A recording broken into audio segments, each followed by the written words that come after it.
في كلامه المجيد والفرقانه الحميد. أعوذ بالله من الشيطان الرجيم. بسم الله الرحمن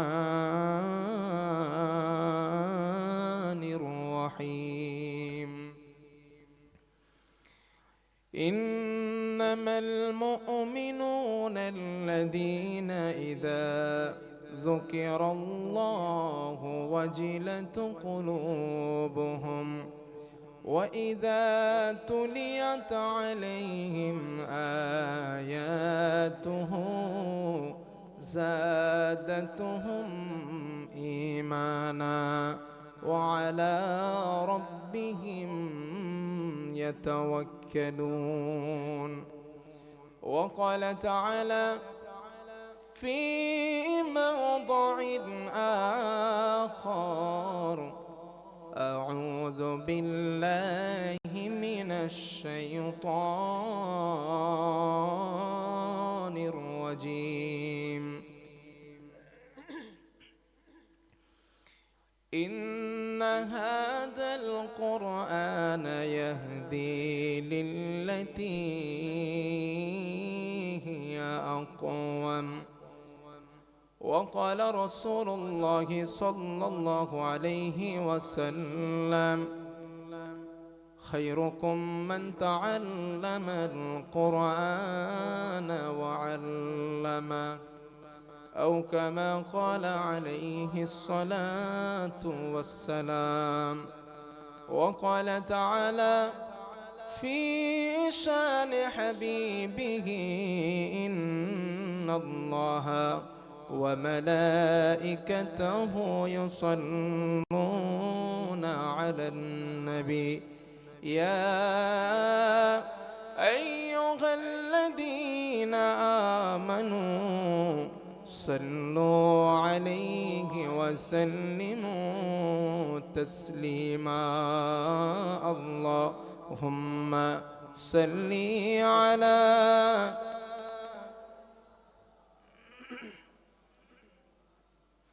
وعلى آل سيدنا। সকলে অলসতা ছেড়ে ঘুম ছেড়ে রসুলের প্রতি একটু মোহাব্বত নিয়ে ভালোবাসা নিয়ে আওয়াজ করে আর একবার একটু পড়েন: আল্লাহুম্মা সাল্লি আলা সাইয়্যিদিনা মাওলানা মুহাম্মদ ওয়া আলা আলি সাইয়্যিদিনা। আমাদের প্রভু এক নবীর উম্মত, জীবন বিধান ওই শিবানী কোরআন। আমাদের প্রভু এক নবীর উম্মত, জীবন বিধান ওই শিবানী কোরআন। তবে কেন এখন ওগে মুসলমান, এক হও করিয়া আহ্বান। তবে কেন এখন ওগে মুসলমান, এক হও করিয়া আহ্বান। আমাদের প্রভু এক নবীর উম্মত, জীবন বিধান ওই শিবানী কোরআন। বাইতুল্লাহ মদিনা শরীফ, ওহদ পাহাড়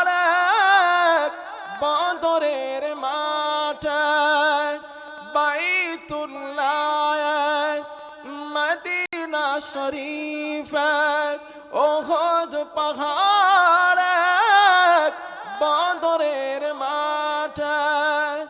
একটা তো জীবন আর মরণ যে একটাই, একসাথে মিলে মিশে একটাই প্রাণ।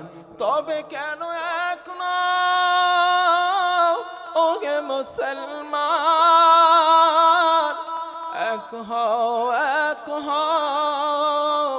করিয়া আহ্বান। তবে কেন এক নও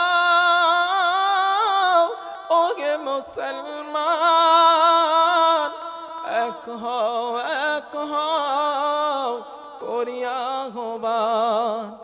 আমাদের প্রভু এক, এক নবীর উম্মত,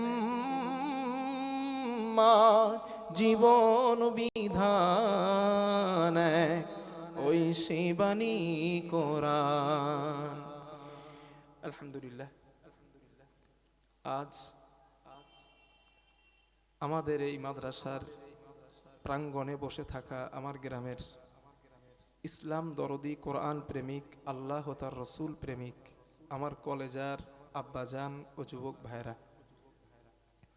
পার্শ্বস্থ গ্রাম থেকে যারা এসেছেন, সম্মানীয় অতিথি সকল, এছাড়াও পর্দার আড়াল থেকে আমার কণ্ঠ শ্রবণকারিণী সম্মানিতা মা এবং বোনেরা, স্নেহভাজন ছোট ছোট বাচ্চারা, আমি আগে আমার পক্ষ থেকে আপনাদেরকে অভিনন্দন জানাই, মোবারকবাদ জানাই, শুকরিয়া আদায় করছি। কারণ আজ সারাটা দিন আপনারা অক্লান্ত সময় পরিশ্রম দিয়ে, ধৈর্য দিয়েছেন, সময় দিয়েছেন, শ্রম দিয়েছেন। এজন্য আপনাদেরকে আমার পক্ষ থেকে অভিনন্দন, থ্যাঙ্কস, ওয়েলকাম। পরপরই আমার গ্রামের যুবক ছেলেগুলা কত না পরিশ্রম করেছে, নিজের কাছে নিজেকে আজ অনেক আনন্দিত মনে হচ্ছে যে তারা আমার না বলা সত্ত্বেও কত না পরিশ্রম তারা করেছে। বাইরের কোনো মেহমান তাদের জন্য কোনো খলুসিয়াতের সমস্যা না হয় সেদিকে আমার পাড়ার প্রত্যেকটা ছেলে নজর রেখেছে। আমি তাদের কাছেও চিরকৃতজ্ঞ জ্ঞাপন করছি। সব মিলিয়ে আমরা আল্লাহ সুবহানাহু ওয়া তাআলার প্রতি শুকরিয়া জ্ঞাপন করছি, যেই মহান রব আমি একটা গ্রামের সন্তান হয়ে, ছোট্ট একটা ছেলে, না আছে এলেম কালাম কিছু, না আছে যোগ্যতা কিছু, না আছে ট্যালেন্ট কিচ্ছু নাই, সেই ছেলেটার কথা শোনার জন্য এতটা রাত পর্যন্ত এত মানুষ আপনারা আছেন। তো সেই মহান রব যিনি তৌফিক দিলেন, সেই রবকে একটু কালিমাতুশ শুকর আদায় করি, থ্যাঙ্কস, ওয়েলকাম, শুকরিয়া জ্ঞাপন করি। উচ্চ আওয়াজে সকলে মিলে বলি আলহামদুলিল্লাহ। কলিজা থেকে আর একবার বলেন আলহামদুলিল্লাহ। দো জাহানের বাদশাহ হাবিবুনা সানাদুনা হাবিবে কুলুবিনা শফিউল মুজনবিন রহমাতুল লিল আলামিন হুজুরের প্রতি একটু দরুদ পড়ি সাল্লাল্লাহু আলাইহি ওয়াসাল্লাম। আমি আপনাদের খুব একটা কষ্ট দিব না, আমাদের তাবারুক মোটামুটি আলহামদুলিল্লাহ রেডি হয়ে গেছে।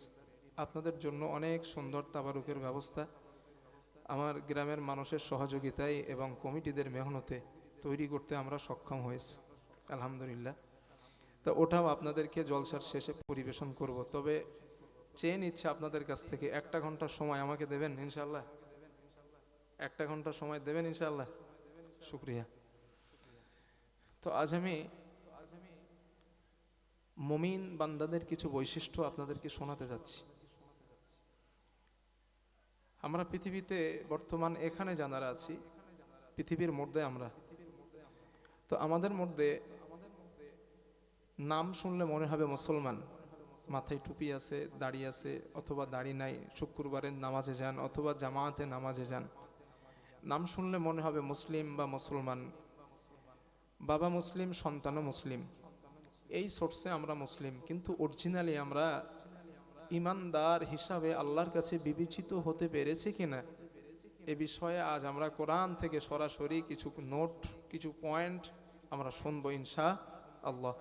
যদি এইগুলো আমাদের মধ্যে মাইনাস থাকে, আমরা আগামী দিন এটা প্লাস করার চেষ্টা করব, এবং যদি ওইগুলো আমার মধ্যে থাকে তো আলহামদুলিল্লাহ, এর থেকে উত্তম আর কিছু হতে পারে না।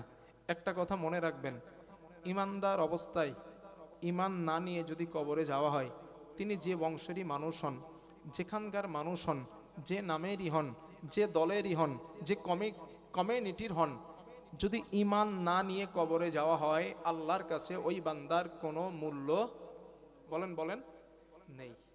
ইমান বাধ্যতামূলক, ইমান আনতেই হবে, ইমান ছাড়া বিকল্প কোনো রাস্তা আর নাই।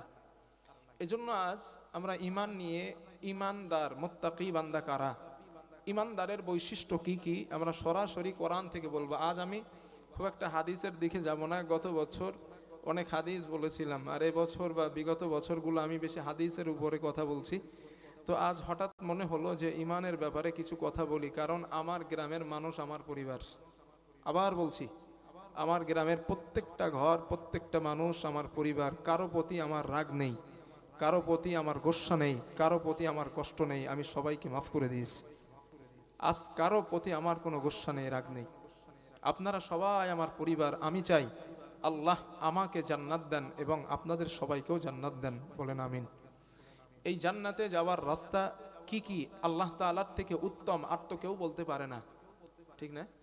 আল্লাহর থেকে ভালো পন্থা, আল্লাহর থেকে ভালো তথ্য পৃথিবীর তো আর কেউ দিতে পারে না। তো সেই মহান সত্তা যেহেতু তিনি আমাদেরকে রাস্তা দেখাচ্ছেন, জান্নাতের রাস্তাগুলো বলে দিচ্ছেন, তো সেগুলো আমরা যদি কোরআন থেকে নিয়ে আমল করি, আশা করা যায় আমরাও জান্নাতবাসী হব ইনশাআল্লাহ। তো এই কথাগুলো বলার আগে কিছু কথা আর একটু আমার উদ্বোধনী অনুষ্ঠান ছিল, আমরা কমপ্লিট করেছি আলহামদুলিল্লাহ, সুন্দরভাবে কমপ্লিট হয়েছে। আমি প্রত্যেক যারা দায়িত্ব ছিলেন কমিটি, আমার ভাইয়েরা, সবার নাম বলতে গেলে অনেকটা সময় লাগবে, তাই নামটা নিচ্ছি না। তো যারা খেদমতে ছিলেন, মেহনতে ছিলেন, সবার কাছে কম বেশি জিজ্ঞাসা করেছি মেহমানদের কোনো অসুবিধা হয় নাই তো? প্রত্যেকেই বলেছেন বাকিবিল্লাহ না, কোনো অসুবিধা হয় নাই, খুশি হয়েছে। তো আলহামদুলিল্লাহ, এরপরেও যদি তাদের কাছ থেকে আমার কাছ থেকে কোনো ত্রুটি পান, আল্লাহর হস্তে মাফ করে দেবেন, বলেন ইনশাআল্লাহ। তো আমরা উদ্বোধনী অনুষ্ঠান শেষ করে এখন আছি বর্তমান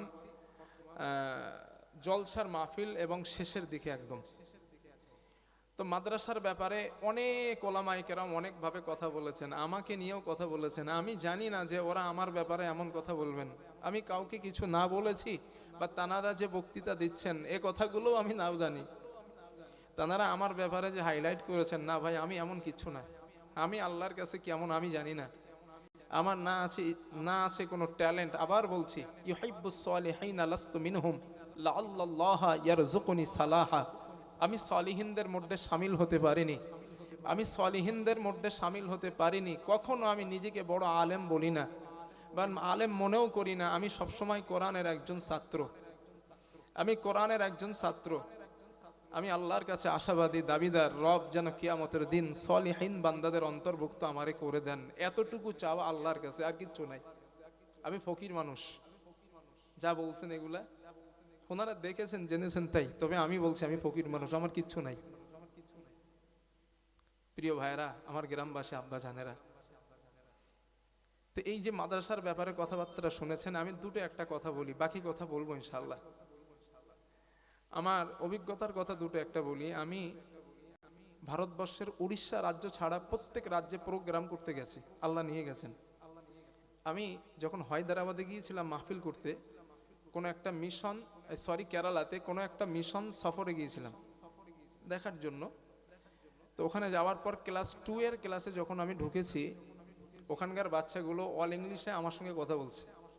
আমি তো ইংলিশে ভালো দক্ষ না, তো আমি নিজের কাছে মনে হচ্ছে মাটিতে পুঁতে গেছি। আমি ক্লাস 2 এর বাচ্চা অল ইংলিশে কথা বলে, আমি পসিবল, এটা কি করে সম্ভব? তো ফ্লাইটে বসে চিন্তা করলাম, রব তারা তো মানুষ, আল্লাহ তারা তো মানুষ, যদি 2 এর বাচ্চা কথা বলতে পারে, আমার নল্ডিগ্রামের বাচ্চা 2তে পড়ে, সে বলতে পারবে না কেন? সে কেন বলতে পারবে না? আমাদের চেষ্টার অভাব, আমাদের যে সিস্টেম পদ্ধতি, এটা ভুল আছে। আমি আবার বলছি, সমাজে হাজার লক্ষ মাদ্রাসা আছে, আপনারা ঘোরেন, আমার মনের যে চিন্তাধারা সেটা একটু ফ্ল্যাশ করছি আপনাদের। আমি পৃথিবীর ভারতবর্ষের বহুত মাদ্রাসা সফর করেছি, অনেক মাদ্রাসা গিয়েছি, বাংলাদেশেও গিয়েছি, অনেক মাদ্রাসা সফর করে করে আমি যে সিদ্ধান্ত আমার মাথায় বাসা বেঁধেছে, এটা আমার মাথা থেকে আর যাচ্ছে না। আমি ওই দিন সফল, ওই দিন শান্তির হাসি আমি বাকিবিল্লাহ হাসবো যেদিন আমার নলডির 7 বছর 8 বছরের বাচ্চাটা রাস্তা দিয়ে গেলে অল ইংলিশে আমার সাথে কথা বলবে, কোনো এমবিবিএস ডাক্তারের সঙ্গে অল ইংলিশে কথা বলবে, একজন মাস্টারের সাথে অল ইংলিশে কথা বলবে। আমি বাকিবিল্লাহ সেই দিন সুখের হাসি, শান্তির হাসি হাসবো ইনশাল্লাহ। এই স্বপ্ন নিয়ে আমি রাস্তায় নেমেছি। আমি চাই আমি এখান থেকে একটা ডাক্তার বার করি, আমি চাই আমার এখান থেকে একটা মাস্টার বার হোক, একটা আইপিএস অফিসার বার হোক। হসপিটালের দিকে মাথিন সাহেব বলছিলেন, আমি কথাটা কোট করছি, হসপিটালে গেলে বউকে সিজার করতে হয়, বিবিকে সিজার করতে হয় পুরুষ ডাক্তারকে দিয়ে, যা আছে তারাও অমুসলিম। এগুলো কেন? আমাদের মুসলমানের কি মেধা নাই? আমার ঘরের বাচ্চাদের কি ট্যালেন্ট নাই, মেধা নাই? সব আছে, আমাদের পরিকল্পনার অভাব। আমরা বাচ্চাটাকে সেইভাবে মানুষ করতে পারছি না কেন? আল্লাহর কাছে দোয়া করছি, রব্বানা আতিনা ফিদ দুনিয়া হাসানা, ও রব আপনি আমাদের হাসানা দেন দুনিয়াতে, ওয়াফিল আখিরাতে হাসানা, এবং পরকালে হাসানা দেন।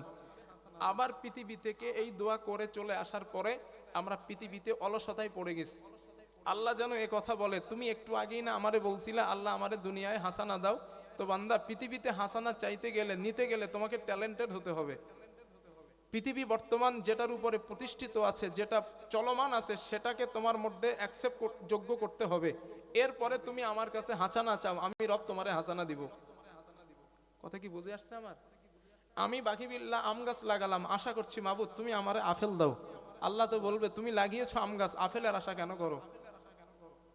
আমার বাচ্চাগুলারে, আমাদের ঘরের সন্তানগুলোকে, মেধা যুক্ত সন্তানগুলারে আমরা হাতে করে নষ্ট করছি। বিশ্বাস করেন ভাইজান, আব্বাজান বিশ্বাস করেন, আমি আমার অভিজ্ঞতা থেকে বলছি, আমাদের ঘরের বাচ্চাগুলো হাতে করে নষ্ট করছি। আপনি মুসলিম, কুনতুম খায়রা উম্মাতিন উখরিজাত লিন-নাস, রব বলেছেন জাতিসমূহ শ্রেষ্ঠ তোমরা, যারা ইসলাম কবুল করছে, যারা মুসলিম তোমরা শ্রেষ্ঠ।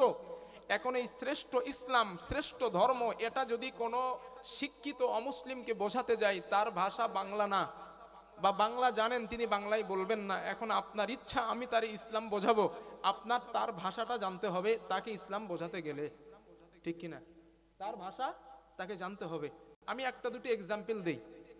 জাকির নায়েক, ডক্টর জাকির নায়েক, তিনি যে মযহাবের মানুষ হন সেটা আপন জায়গা, কিন্তু ডক্টর জাকির নায়েক আজ গোটা ওয়ার্ল্ড পৃথিবীতে এমন কোন ছোট্ট বাচ্চা থেকে নাই যেটা ডক্টর জাকির নায়েকের নাম শুনে নাই। ঠিক বলছি না ভুল বলছি? গোটা পৃথিবীতে আজ তিনি ফেমাস। কিসের কারণে? যিনি ইংলিশে বক্তৃতা বুঝতে চান তাকে ইংলিশে বক্তৃতা বোঝান, ইসলাম বুঝতে চান ইসলাম বোঝান, যিনি উর্দুতে বক্তৃতা ইসলাম বুঝতে চান তাকে উর্দুতে বোঝান। হাজার হাজার অমুসলিম তার কাছ থেকে ইসলাম কবুল করছে, কারণ ইসলামের সৌন্দর্যটা তাদের মাতৃভাষায় তাদেরকে বোঝাতে ডক্টর জাকির নায়েক সব সমর্থন বা সক্ষম হয়েছেন। তিনি পারলে আমি পারবো না কেন? জেদ নেন, টার্গেট নেন, টার্গেট ছাড়া পৃথিবীতে কেউ সফল হয় না। আবার বলছি টার্গেট নেন, টার্গেট ছাড়া পৃথিবীতে কেউ সফল হতে পারে না। বার হয়ে যান পিছনের জীবন থেকে, আল্লাহর রাস্তে পা দুটো বাড়ায় দেন, ধরে বলছি পিছনের জগৎ থেকে বার হন। বর্তমান পৃথিবীতে যদি আপনি ডেভেলপ হতে চান, সায়েন্স ছাড়া বিকল্প কোনো রাস্তা নাই। আপনাকে সায়েন্সের উপরে ডেভেলপমেন্ট হতে হবে, নিজেকে ট্যালেন্টেড বানাতে হবে, তাদের মোকাবেলা করার জন্য তাদের সমান যোগ্যতা নিজেকে অর্জন করতে হবে। আজ গোটা পৃথিবীতে তাকান, মুসলিম যেখানে অত্যাচার সেখানে, মুসলিম যেখানে নির্যাতন সেখানে, মুসলিম যেখানে অত্যাচারের ইক্সট্রিমার রুল চলছে সেখানে। এটা তো হওয়ার কথা ছিল না, কারণ আমাদের কাছে রবের শ্রেষ্ঠ কিতাব কোরআন আছে। আমরা উন্নত জাতিতে পরিণত হওয়ার কথা ছিল, কিন্তু আমরা হতে পারলাম না, কারণ আমরা অলসতার মধ্যে পড়ে গেছি। বার হন, থেকে রেস থেকে বেরেস, একটু ভাবতেন আমার কথাগুলো, কষ্ট ভাবেন না, একটু ভাবতে বলছি আমি। কাম ব্যাক করতে হবে আমাদের, ওখান থেকে ফিরতে হবে। আমার বাচ্চা ইসলামের উপরে প্রতিষ্ঠিত থেকে সায়েন্সের উপরে দাঁড়িয়ে কথা বলবে।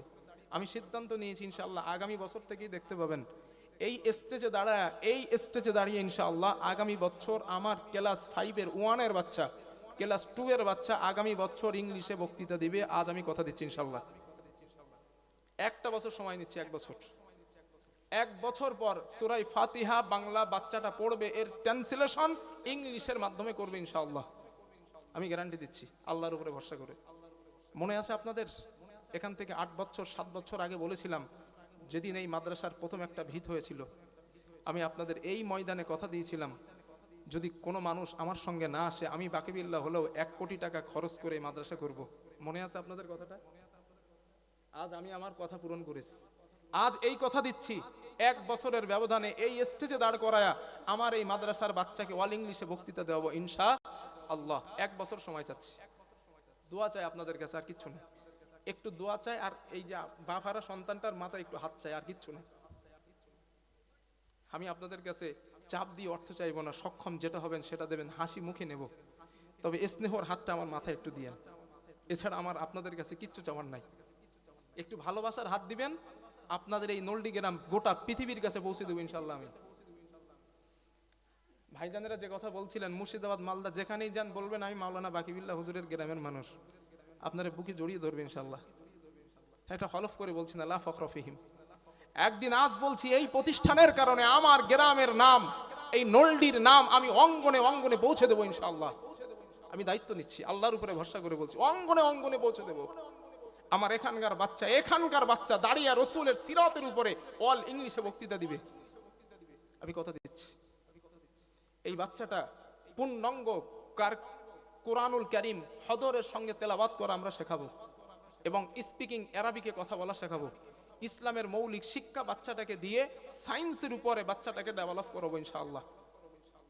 দোয়া করবেন একটু ইনশাআল্লাহ। একটু দোয়া চাই, একটু দোয়া চাই, আর একটু মহব্বতের স্নেহের হাতটা চাই, আর কিচ্ছু না। আপনারা আমার পরিবার, আপনারা সব আমার পরিবার, কারোর প্রতি আমার কোনো রাগ নাই, সব রাগ আমার কিচ্ছু নাই, কিচ্ছু নাই, সব মাফ করে দিস, কোনো গোসা নাই। প্রিয় ভাই, এ কথাগুলো অনেক হয়তো আবেগ জড়িত ভাবে বললাম। আবেগ জড়িত বলার পিছনে অনেক কারণ আছে, তার মধ্যে একটা কারণ বাবা হারা হয়ে গেছে, স্টেজে উঠতে মন চাচ্ছিল না। কারণ যে আব্বা চুরি করে করে কথা বলতো, হানিফা ভাইকে বলতো, খায়ের বাবুকেও বলেছে, শাহজান ভাইকে যিনি কাজ করেছে তাকে আমার সঙ্গে এক কথা বলতো, আর পিছনে এসেদেরকে বলতো, আরে বাকি বিল্লারে ধরে একটু কাজটা করা না, ও রাত্রে ভালো ইনকাম করছে। যেদিন আব্বা মারা যাবেন, সকালবেলা ওইখানে দাঁড়িয়ে মাসার দিকে ফিরে কাঁদতেস। আজ সেই মানুষটার অনুপস্থিতিতে আমি এখানে দাঁড়ানো। সবসময় বলতো, আমি কি মাসাটা দেখে যেতে পারবো না, আমার তকদিরে কি হবে না। সবসময় আব্বাই কথা বলতো, একটু একটু কষ্ট কর না। আমি সংসারের দিকেও তাকাই নাই, আল্লাহ আমার কথা শুনছেন। রাতের বেলা জলসা করতাম, সংসারের বাজার একদিন পিছিয়ে গেছে, এখানে এসে মাদ্রাসার ঋণ মিটিয়েছি, শুধু আব্বার কথার দিকে তাকায়। সবসময় বলতো, আমি কি একটু দেখে যেতে পারবো না, আমার শরীরের অবস্থা ভালো না, কখন মরি কখন বাঁচি জানি না। রাত্রে জলসা করে যা ইনকাম করতাম এইখানে এনে দিতাম, না জানে আব্বা কবে চলে যান। কিন্তু মাদ্রাসা হয়ে গেছে, প্রতিষ্ঠিত মাদ্রাসা, উদ্বোধনটা দেখে যাওয়া সক্ষম হয় নাই। তো আল্লাহর কাছে দোয়া করি, আল্লাহ তাআলা যেন ওনার আলামে বারসাক জগতে এই শান্তি, এই সংবাদ আল্লাহ তাকে পৌঁছে দেন, বলেন আমিন। আর একটু মোহাব্বত করে বলেন আমিন। প্রিয় মুসল্লি ভাইয়েরা, আমার গ্রামের আব্বা জানেরা, আজ ইমানদারের পরিচয় নিয়ে আমরা কথা বলবো ইনশাআল্লাহ। তার আগে একবার একটুখানি কলেমার একবার একটু জিকির করেন, সুবহানাল্লাহ ওয়ালহামদুলিল্লাহ ওয়ালা ইলাহা ইল্লাল্লাহ লা ইলাহা ইল্লাল্লাহ লা ইলাহা ইল্লাল্লাহ সুবহানাল্লাহ ওয়ালহামদুলিল্লাহ ওয়ালা ইলাহা ইল্লাল্লাহ লা ইলাহা ইল্লাল্লাহ মুহাম্মাদুর রাসূলুল্লাহ সাল্লাল্লাহু। শোনেন, ইমানদারের মুত্তাকি যারা, তাদের বৈশিষ্ট্য নাম্বার 1, আমি আর অভ্যাস সিরিয়াল করে বলা, সিরিয়াল করে আজও বলছি। আল্লাহ তাআলা বলেন, ইন্নামাল মুমিনুনা আল্লাযীনা ইযা যুকিরাল্লাহু ওয়াজিলাত কুলুবুহুম ওয়া ইযা তুলিয়াত আলাইহিম আয়াতুহু زادتهم إيمانا وعلى ربهم يتوكلون জোরে বলেন আল্লাহু আকবার। আল্লাহ তাআলা বলেন, গোলাম, ইমানদারের বৈশিষ্ট্য হলো ওটাই, ইমানদার হলো, মুত্তাকি হলো তারা। আল্লাহ পাক বলেন, আল্লাযীনা ইউমিনুনা ইন্নামাল মুমিনুনা আল্লাযীনা ইযা যুকিরাল্লাহু ওয়াজিলাত কুলুবুহুম। আল্লাহ বলেন, ইমানদারেরা আমি আল্লাহর কথা শোনার পর, আমি আল্লাহর কথা শ্রবণ করার পর ইমানদারের অন্তরটা আমি আল্লাহর ভয়ে কেঁপে যায়।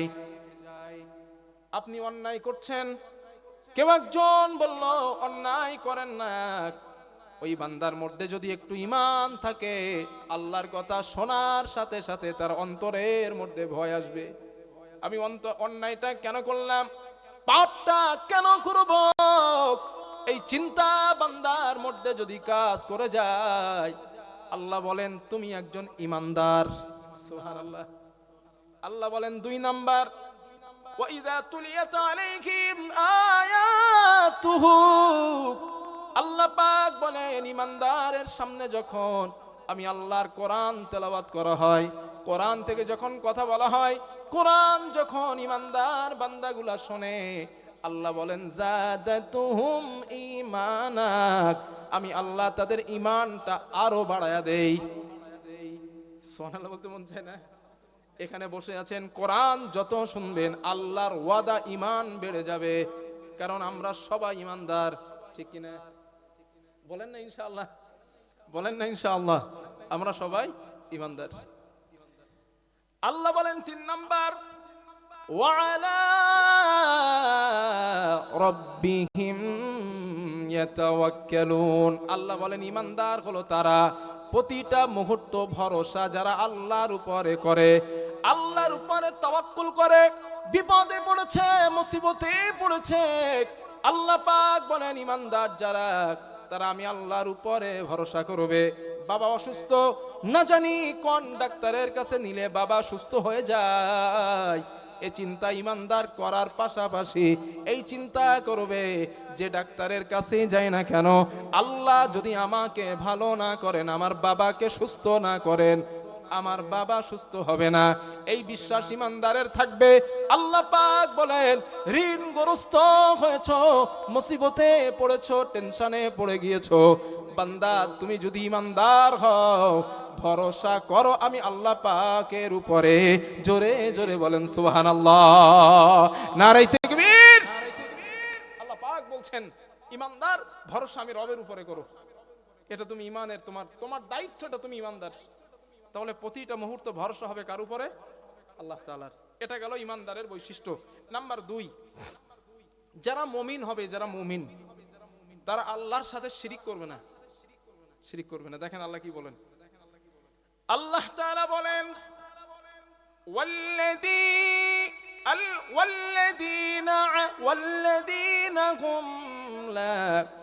والذين لا يدعون مع الله إلها آخر। আল্লাহ পাক বলেন, যারা ঈমানদার, যারা মুত্তাকি, তারা আমি আল্লাহকে ছাড়া অন্য কাউকে ইলাহ বলে ডাকে না, আমি আল্লাহ ছাড়া কারোর কাছে মাথা নত করে না, আমি আল্লাহ ছাড়া কারোর কাছে তারা সাহায্য কামনা করে না। আল্লাহ বলেন ওরা হলো ঈমানদার। বিবির বাচ্চা হয় না 10 বছর, খুব ভালো করে কথাগুলো শোনেন। এই আলোচনা আমি এবছর কোথাও করি নাই, কোনো বছরই করি নাই, হঠাৎ মন চাইলো কিছু কোরআন থেকে নোট করেই বলছি।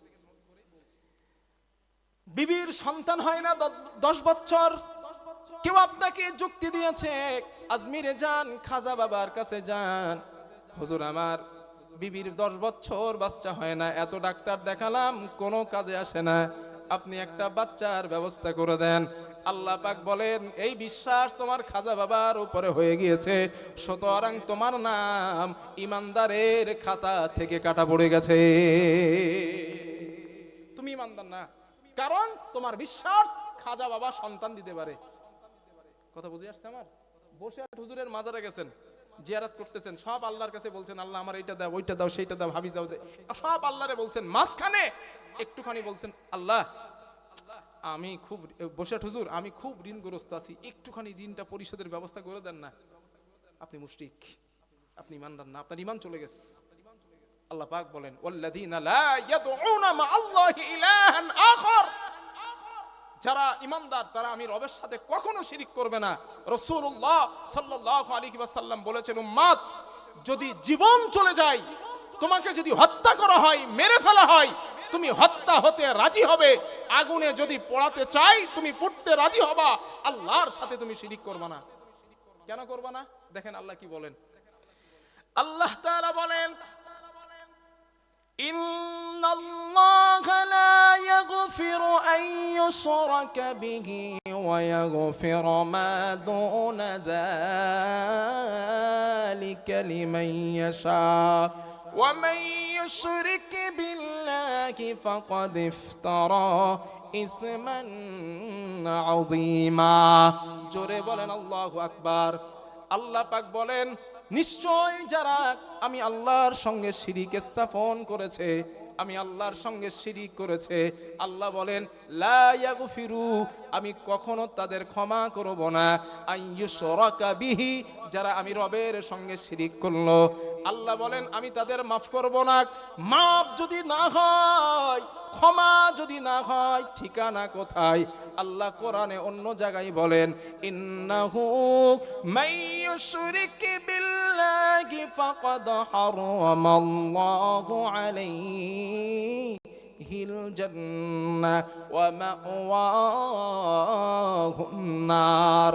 আল্লাহ তাআলা বলেন যারা আমার সঙ্গে শিরিক স্থাপন করেছে আমি আল্লাহ তাদেরকে তো জান্নাতে দেব না, শুধু জান্নাতে দেব না তাই না, আমি আল্লাহ তাদের জন্য জান্নাত হারাম করে দিয়েছি, ওয়া মাওয়াহুন নার, ওদের ঠিকানা হবে জাহান্নাম।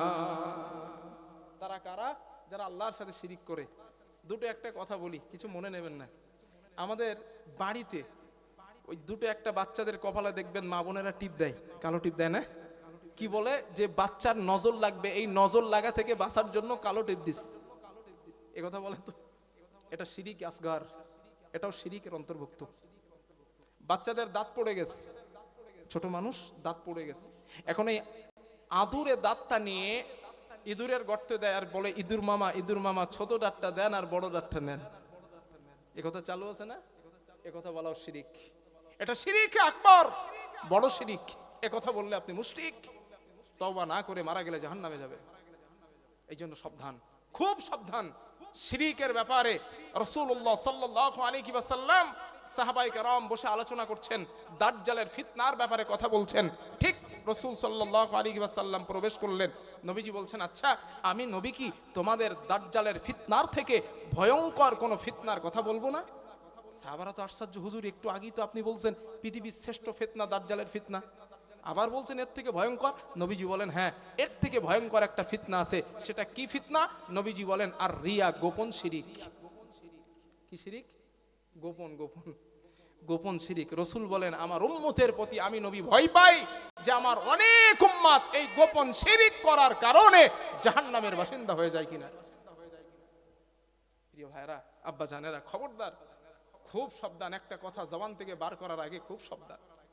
আপনার বাবা সুস্থ হয়ে বাড়ি আসছে, আপনি বলছেন আরে ওই ডাক্তারের না দেখাইলে আমার বাবা ভালো হতো নাকি, ওরে দেখাইছি বলে বাবা ভালো হয়ে গেছে। এই কথা বলা শিরিক। সাবধান, কথা বলার আগে একটু চিন্তা ভাবনা করবেন। আল্লাহ তৌফিক দেন, বলেন আমিন। নাম্বার 3 ইমানদারের বৈশিষ্ট্য। এর ব্যাখ্যা বহুত দেওয়া যাবে, কিন্তু আমি শুধু ক্লিয়ার করে ইমানদারের কথাগুলো বলছি। নাম্বার 3 যারা ইমানদার হবে ওই ইমানদার ব্যক্তিরা জিনা করবে না। আল্লাহ পাক বলেন ওয়ালা ইয়াজুনুন, আল্লাহ বলেন যারা ইমানদার ওরা জিনা করে না। আল্লাহ কোরআনে বলেন শুধু জিনা না, ওয়ালা তাকরাবুজ জিনা ইন্নাহু কানা ফাহিশাতাও ওয়া সাআ সাবিলা।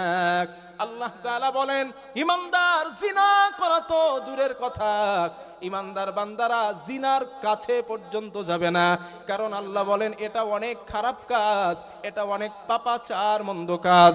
আল্লাহ তাআলা বলেন গোলাম তুমি না ঈমানদার, তুমি না মুমিন বান্দা, তুমি দাবি করলা তুমি একজন মুমিন বান্দা, তাহলে খবরদার জিনার ধারে যেন যাবা না। এটা ঈমানদারের একটা বৈশিষ্ট্য। আমরা মনে করি লজ্জাস্থানের জিনাটা শুধু জিনা। আল্লাহর নবী বলেন না না, লজ্জাস্থানের জিনাটা শুধু জিনা না। নবী বলেন হাতেরও জিনা আছে, চোখেরও জিনা আছে, অন্তঃকরণের জিনা আছে। নবী বলেন পায়েরও জিনা আছে, জবানেরও জিনা আছে। হাদিসে রাসূল ব্যাখ্যা দিলেন কেমন ভাবে জিনা। ধরে নেন এক্সাম্পল, রাস্তা দিয়ে একটা মেয়ে যায় খারাপ পোশাক পরিহিত অবস্থায়, দুইজন সন্তান ছেলে রাস্তার ধারে দাঁড়ানো, ওই মেয়েটার দিকে খারাপ দৃষ্টিতে তাকানো চোখের জিনা।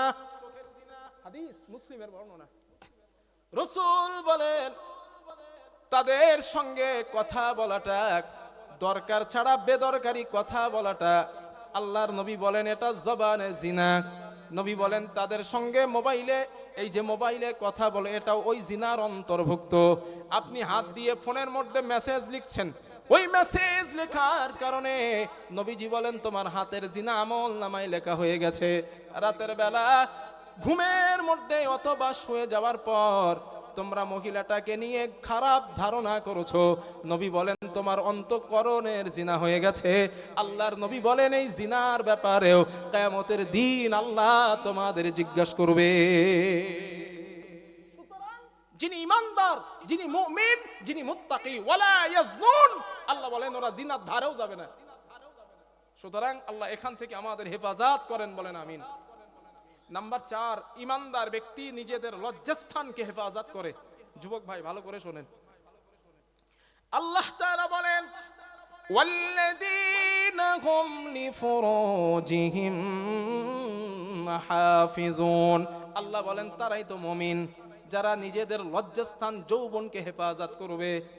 আল্লাহর নবী হাদিসে বলেন উম্মত দুইটা জিনিসের গ্যারান্টি আমি নবীকে দাও, আমি রাসূল তোমাকে জান্নাতের গ্যারান্টি দিচ্ছি। দুইটা জিনিসের গ্যারান্টি দাও।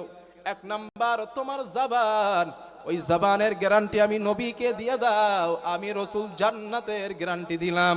2 নাম্বার উম্মত তোমার লজ্জাস্থানের গ্যারান্টি আমি নবীকে দিয়ে দাও, আমি রাসূল তোমাকে আল্লাহর জান্নাতের গ্যারান্টি দিচ্ছি। জোরে জোরে বলেন সুবহানাল্লাহ, নারে তাকবীর। সুতরাং আল্লাহ পাক বলেন যারা মুমিন তারা লজ্জাস্থান হেফাজত করবে। এভরিথিং জিনা হতে পারে বা অন্য কিছু, লজ্জাস্থানকে পুঙ্খানুভাবে ঈমানদার যারা তারা হেফাজত করবে। এবার এই গুণগুলো আমাদের মধ্যে আছে কিনা ভাবতে হবে। নাম্বার 5, যারা মুমিন, খুব ভালো করে শুনেন এটা, যারা মুমিন আল্লাহ বলেন তারা খুশু খুজুর সাথে নামাজ আদায় করে। আল্লাহ পাক বলেন ওয়াল্লাযীনা হুম আলা সালাওয়াতিহিম ইউহাফিজুন। আল্লাহ বলেন তারাই তো মুমিন, তারাই তো মুত্তাকি, তারাই তো আল্লাহওয়ালা মানুষ যারা নিজেদের নামাজটাকে খুশু খুজুর সাথে আদায় করলো, বিনয় বিনম্রতার সাথে আদায় করলো, আল্লাহর দৃঢ়, আল্লাহর ভয়, আল্লাহর সন্তুষ্টির জন্য যারা আদায় করে নিল, আল্লাহ বলেন তারাই হলো প্রকৃত মুমিন। সূরা মুমিনুনের প্রথমে আল্লাহ বলেন ক্বাদ আফলাহাল মুমিনুনাল্লাযীনা হুম ফি সালাতিহিম খাশিউন। আল্লাহ তাআলা বলেন সফল ওই মুমিনরা, সুবহানাল্লাহ বলেন, একটু জোরে বলেন।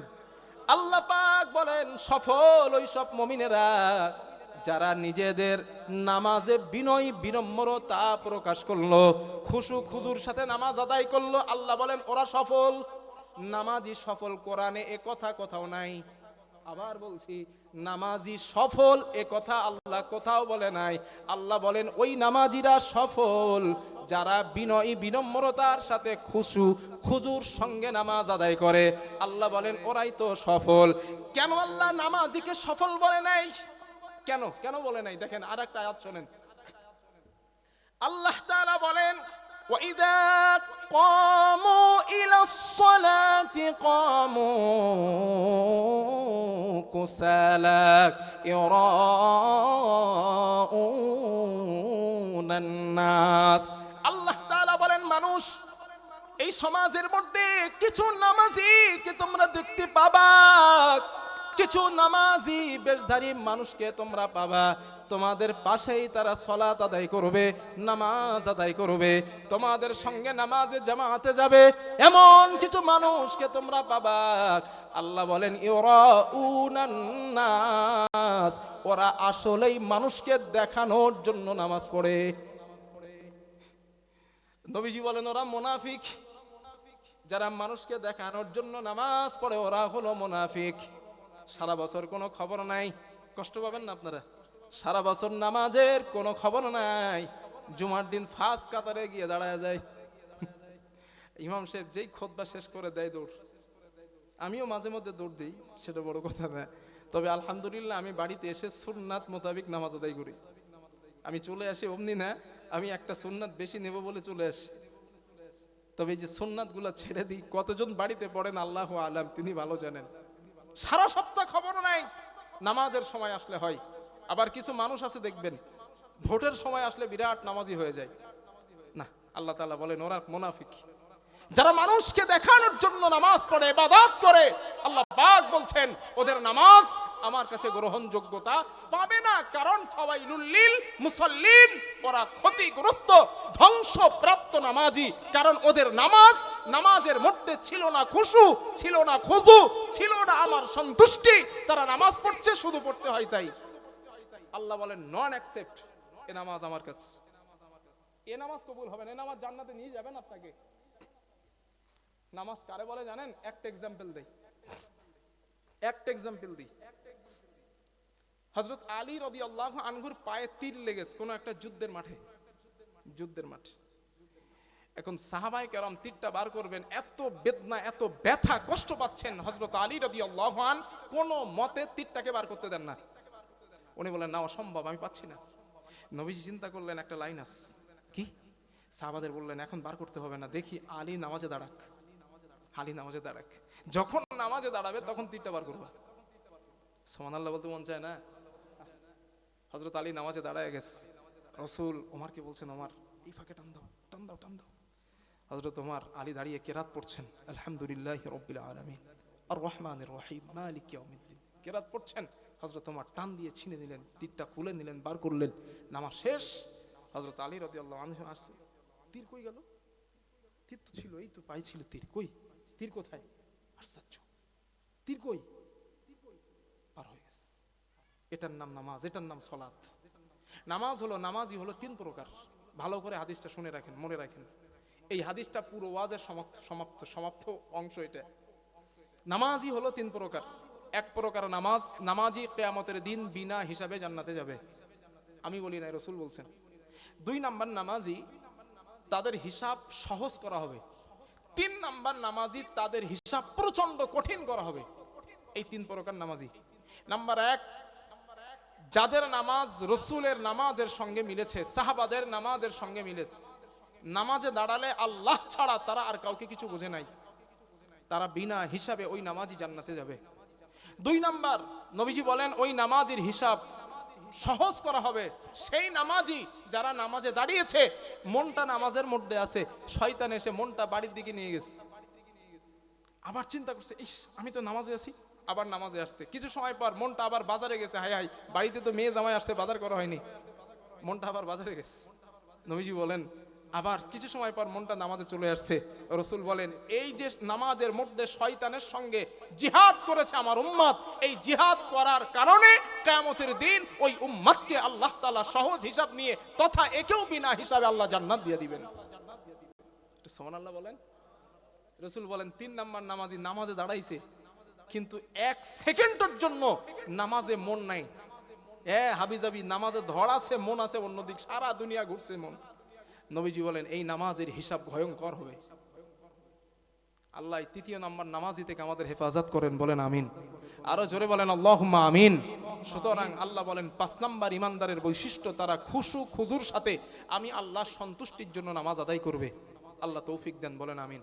আমি আপনাদের 5টা জিনিস শেখায় দেই, নামাজে খুশু খুজু ধরে রাখার 5টা জিনিস বলে দেই। নাম্বার 1, নামাজে যখন দাঁড়াবেন আপনি মনে করবেন আল্লাহ আপনারে দেখছেন। এইটা মনের মধ্যে থেকে নিয়ে যাবেন না, সব সময় একদম দাঁড়ানোর পরেই বলবেন আল্লাহ আমাকে দেখছেন, আল্লাহ আমারে দেখছেন, আল্লাহ আমাকে দেখছেন, এটা মনে করবেন।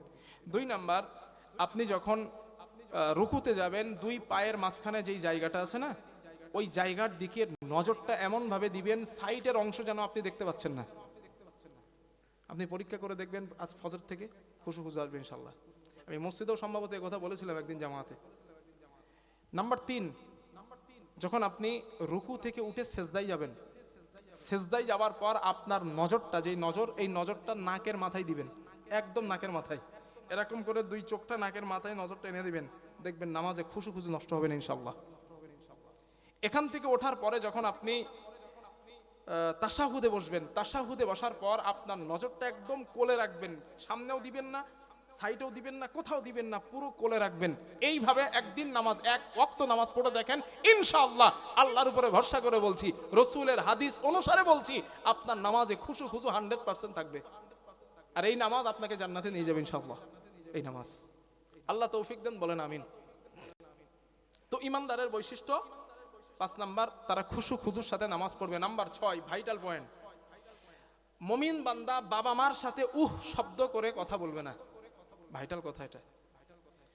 আল্লাহ তাআলা বলেন ওয়াকাদা রাব্বুকা আল্লা তা'বুদু ইল্লা ইয়্যাহু ওয়া বিল ওয়ালিদাইনি ইহসানা ইম্মা ইয়াবলুগান্না ইনদাকাল কিবারা আহাদুহুমা আও কিলাহুমা ফালা তাকুল লাহুমা উফফিন ولا تنهرهما وقل لهما قولا كريما واخفض لهما جناح الذل من الرحمة وقل رب ارحمهما كما ربياني صغيرا জোরে বলেন আল্লাহু আকবার।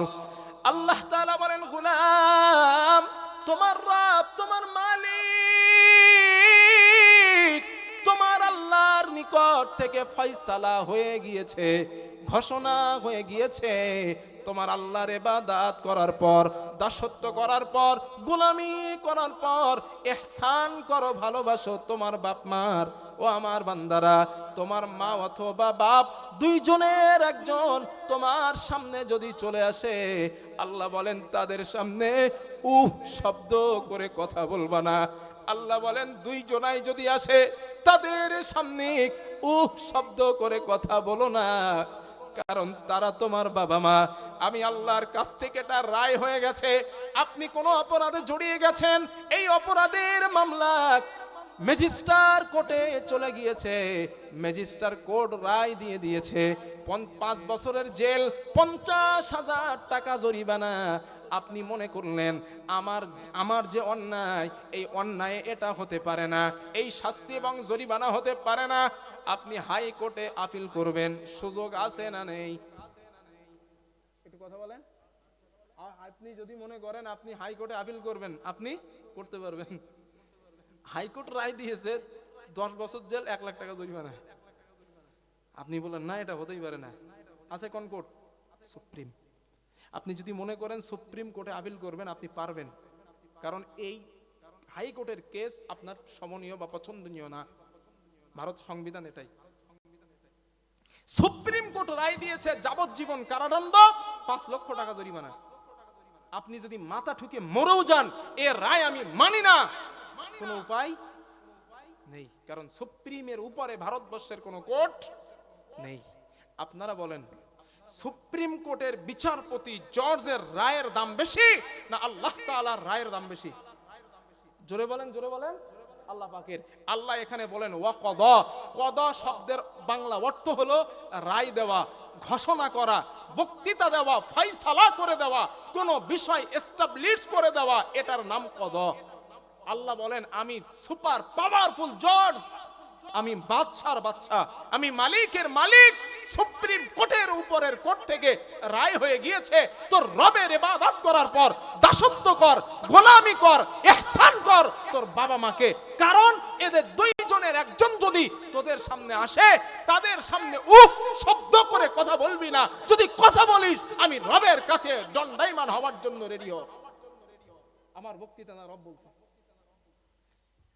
আমরা পীর সাহেবের সম্মান করি, ভালো জিনিস। আলেম সাহেবের সম্মান করি, ভালো জিনিস। মহব্বত করি, ভালো জিনিস। তবে শীতের সময় বাবা মা অনেকের বাড়িতে এমন আছে, বাকি বিল্লারে হাদিয়া দিছি 2000 টাকা। বাপ মা একটু ঠান্ডার সময় ফল খেতে চাইছি, একটা পচা আপেল, খারাপ আপেল কিনে আম্মারে ঘরে দিছি।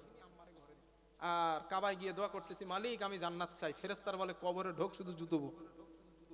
পীর সাহেবের হাদিয়া দিলি 20,000, 10,000, 2,000, 5,000। তোর বৃদ্ধা বাবা মা ঘরের মধ্যে পড়ে মরে, একবারও খবর নিস না, কবরে ঢোক।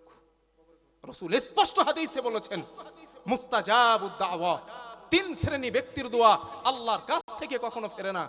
তার মধ্যে একটা মাজলুম, 2 নাম্বার অত্যাচারিত, 3 নাম্বার বাবা মা। বাবা মা যদি সন্তানের জন্য দোয়া করে 100% ওই দোয়া আল্লাহর কাছে গ্যারান্টেড, 100%। এটা আমি বিশ্বাসী ছিলাম। চুরি করে হলো আম্মার কাছ থেকে খবর নিয়ে আমার আমি কেমন আচরণ করি সন্তান হিসেবে। তাদের শুনছে আমার আম্মা আমার কথা, আমি বাবার সাথে কি আচরণ করতাম, সে তো নাই, চলে গেছে।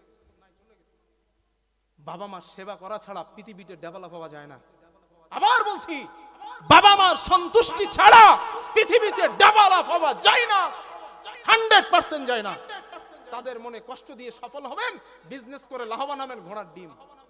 এটা মিথ্যা কথা। হুজুরে 10,000 টাকা হাদিয়া দিয়েছেন, গোটা পৃথিবীর মধ্যে শ্রেষ্ঠ পীর যিনি, 10,000 টাকা হাদিয়া দিলেন, আপনার জন্য দোয়া করেছে, কবুল হতে পারে নাও পারে, 50-50 চান্স, কোনো গ্যারান্টি নাই। কিন্তু বাবা মা দোয়া করেছে, রাসূল বলছেন আমি মুহাম্মদ গ্যারান্টি দিচ্ছি, বন্দুকের গুলির টার্গেট মিস হবে, বাবা মায়ের দোয়া মিস হবে না 100%। তো বাবা মার তো আপনার সবথেকে বড় পীর, সেবা তারে করেন, হাদিয়া তারে দেন, যত্ন তারে করেন, কিসমত খুলে যাবে ইনশাআল্লাহ, কিসমত খুলে যাবে। রাসূলের কাছে প্রশ্ন করা হয়েছে, হুজুর বাবা মা যদি বেশ্যা হয়, এমন কথা বলছেন সাহাবারা, বাবা মা যদি বেশ্যা হয়, রাসূল বলেন তারপরেও তোমার বাবা মার নাফরমানি তুমি করতে পারবে না। কি মনে করেছেন? রব এখানে ওয়ার্ডার দিচ্ছেন, ওয়ার্ডার আদেশ করছেন, এখানে ওয়াকদা আদেশ করছেন রব, আমর শিকা আদেশ করছেন আল্লাহ তাআলা। প্রিয় ভাইরা, এই জন্য ইমানদার যারা হবে তারা বাবা মার সাথে খারাপ ব্যবহার করবে না। এখন কার পরিবারে কি অবস্থায় আছে আমি তো জানি না, তবে নসিহত করে দিলাম, টেকে রেস ভাবেন, নিজেরা সিদ্ধান্ত নেন কি করবেন। নাম্বার 6, অনেক ব্যাখ্যা দেওয়া যাবে, আমি সময় স্বল্পতার একটু বলবো ইনশাল্লাহ, কষ্ট হবে না তো আপনাদের? একটুখান আমার অনুমতি দেন, একটু কথা তো বলেন, একটু বলি ইনশাল্লাহ, আল্লাহ কবুল করেন। নাম্বার 7, মুমিন বান্দা যারা অযথা কথা বলে না। চায়ের দোকানে তো বসেন আপনারা, এইটা একটু ভালো করে শোনেন। আল্লাহ তাআলা বলেন, ওয়াল্লাযীনা হুম আনিল লাগবি মুরিদুন। আল্লাহ বলেন যারা ঈমানদার তারাই তো মুমিন, তারাই তো মুত্তাকি। মানুষের সঙ্গে যখন কথায় তারা লিপ্ত হয়ে যায়, অযথা কথা বলা থেকে বান্দা বিরত থেকে যায়। চায়ের দোকানে চা খেতে গেলেন, ভালো কথা, হাবিজাবি গল্প সময় নষ্ট করলেন, এই নষ্ট করার জবাব আল্লাহর কাছে দিতে হবে। আল্লাহ বলেন তুমি না মুমিন, তাহলে হাবিজাবি কেচ্ছা কাহিনী, মিথ্যা গল্প, গীবত, পরচর্চা, পরনিন্দা বান্দা তুমি করতে পারবা না, কারণ তুমি দাবি করেছো আমি একজন ইমানদার আল্লাহর গোলাম। সুতরাং আল্লাহ বলেন ইমানদার খবরদার অযথা কথা বলা থেকে দূরে থাকবা। 8 নম্বর ইমানদারের বৈশিষ্ট্য, আল্লাহ পাক বলেন ইমানদার বান্দা মূর্খদের সাথে তর্কে লিপ্ত হবে না। এটা একটা ভাইটাল পয়েন্ট। আল্লাহ পাক বলেন ওয়াইবাদুর রাহমানিল্লাযীনা ইয়ামশুনা আলাল আরদি হাওনা ওয়া ইযা খাতাবাহুমুল জাহিলুনা ক্বালু সালামা। আল্লাহ তাআলা বলেন ইবাদত রহমানের বান্দা তো তারা, আমি আল্লাহ পাকের প্রকৃত বান্দা হলো তারা যারা মূর্খদের সঙ্গে যখন তর্কে লিপ্ত হয়, বসে গেছে কোনো বিষয় তর্ক করছে, আল্লাহ পাক বলেন ইমানদার বান্দার বৈশিষ্ট্য হলো তার সঙ্গে তর্ক না করে এই জবাব তাকে দিবে, ক্বালু সালামা, তোমার উপরে আল্লাহ শান্তি বর্ষণ করেন। আমি হেরে গেলাম ভাই, আপনি জিতে গেলেন, আমি হার মানছি। কেন এই কথা আল্লাহ বলছেন জানেন? আপনি কোরআনের কোন বিষয়, তাওহীদের কোন বিষয়, ইসলামের কোন বিষয় তাকে বোঝাচ্ছেন, সে বুঝতে, সে তো মূর্খ, জ্ঞান নাই, সে বুঝতে না চেয়ে এমন একটা কথা আল্লাহ সম্পর্কে বলে দিবে, এই বলার কারণে তারও ঈমান নষ্ট হয়ে যাবে, তার ঈমানটা শেষ হয়ে যেতে পারে। এই জন্য আল্লাহ বলেন, ও ঈমানদার, খবরদার তুমি যেন মূর্খদের সঙ্গে তর্ক করবা না, কারণ তুমি না দাবি করছো আমি রহমানের বান্দা। সুবহানাল্লাহ বলেন। তো এখান থেকে আমাদের দূরে থাকতে হবে ইনশাআল্লাহ। বলেন আমিন, বলেন না একটু আল্লাহুম্মা আমিন। নাম্বার 9, এটা খুব মজার ব্যাপার। মুমিন বান্দা নিন্দুকের নিন্দাকে ভয় পাবে না। এটা একটু ভালো করে শোনেন। আল্লাহ তাআলা বলেন, ইয়া আইয়ুহাল্লাযীনা আমানু মান ইয়ারতাদ্দা মিনকুম আন দীনি ফাসাউফা ইয়াতিল্লাহু বিকওমিন ইউহিব্বুহুম ওয়া ইউহিব্বুনাহু আদিল্লাতিন আলাল মুমিনিনা ওয়া আদিল্লাতিন আলাল কাফিরিন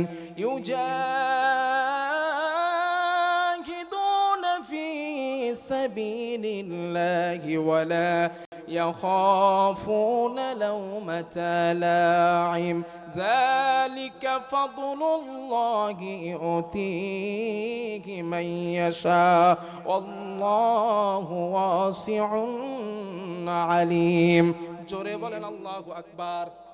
আল্লাহ পাক বলেন, ও আমার বান্দারা, তোমাদের মধ্য থেকে কোন মানুষ যদি দাম্ভিকতা করে, অহংকার করে ইসলাম থেকে বার হয়ে যায়, আল্লাহ বলতেছে, আল্লাহ বলেন ইসলাম থেকে যদি বার হয়ে যায়, আমি আল্লাহর ইসলামের কোনো ক্ষতি হবে না। হবে নাকি? যদি কেউ দাম্ভিকতা করে, না আমি ইসলাম মানলাম না, থাকলাম না ইসলামে, ইসলামের কোনো ক্ষতি হবে? একটু বলেন না। না না না, তাই আল্লাহ বলছেন ইসলামের কোনো ক্ষতি হবে না। আল্লাহ পাক বলেন, তোমরা যদি এমন করে বার হয়ে যাও, শুনে রাখো, আমি তো সেই সত্তা, আমি তো সেই রব, আমি এমন এক সম্প্রদায়কে আনায়ন করব, এমন এক জাতিকে আমি আনায়ন করব। আল্লাহ বলেন তারা মুমিনদের ব্যাপারে সহিংসীলতা হবে, ভালো ব্যবহার করবে, মুমিন ভাইয়ের সঙ্গে ভালো আচরণ করবে, এবং কাফেরদের ব্যাপারে তারা কঠোর হবে। এই গুণটাও কিন্তু আমাদের মধ্যে নাই। মুমিন ভাইয়ের মধ্যে বেশি মারামারি। আমাদের বন্ধু হয়ে গেছে বেঈমানেরা, মুনাফিকেরা, কাফেরেরা, ওরা হয়েছে আমাদের বন্ধু। আল্লাহ বলে, না না, তুমি ইমানদার, তোমার বন্ধু হবা উচিত ছিল একজন মুমিন ভাই, একজন ইমানদার তোমার বন্ধু হবে। আল্লাহ পাক বলেন কাফেরদের ব্যাপারে তারা কঠোর হবে, বজ্র মেজাজের তারা হবে। এবং আল্লাহ তাআলা বলেন, এই আমি আল্লাহর দ্বীন, আমি আল্লাহর তাওহীদ প্রতিষ্ঠা করার ব্যাপারে তারা নিন্দুকের নিন্দাকে কখনো ভয় পাবে না। আমি এবার ব্যাখ্যাটা দিই, বোঝেন। এই মাদ্রাসা দিয়ে বলি, আপনারা এই মাদ্রাসাটা করছেন, এখন আপনার কেউ নিন্দা করছে, আরে ভাই তুমি মাদ্রাসা করো, তুমি তো টাকা মেরে খাবা। আপনার ব্যাপারে কেউ বলছে, আল্লাহ বলে তুমি মুমিন, ওই নিন্দুক যে তোমার নিন্দা করে, তুমি মুমিন, তুমি ভয় করো না, তুমি আগে আসলে আমি রব আছি তোমার সাথে। আপনি কোন সৎ প্রবৃত্তিক মানুষকে সাপোর্ট করেছেন, অন্যায় থেকে কুসংস্কারকে বিলম্বিত করে দিতে যাচ্ছেন, শেষ করে দিতে যাচ্ছেন। সমাজের এক শ্রেণীর লোক আপনার বিরুদ্ধে দাঁড়ায় গেছে, আপনাকে মারবে, আপনাকে হত্যা করবে, আপনাকে জেল খাটাবে, জরিমানা করাবে। আল্লাহ পাক বলেন তুমি না মুমিন, তুমি তাদের হুমকি, তাদের ধমকি, তাদের পরনিন্দা, সমালোচনা বান্দা তোমার কানে করবা না, কারণ আমি রব তোমার সঙ্গে আছি। জোরে জোরে বলেন সুবহানাল্লাহ, লিল্লাহি তাকবীর। আল্লাহ পাক বলছেন, নিন্দুকের নিন্দাকে যারা ঈমানদার তারা ভয় পায় না, আগায় যায়, আগায় যায়।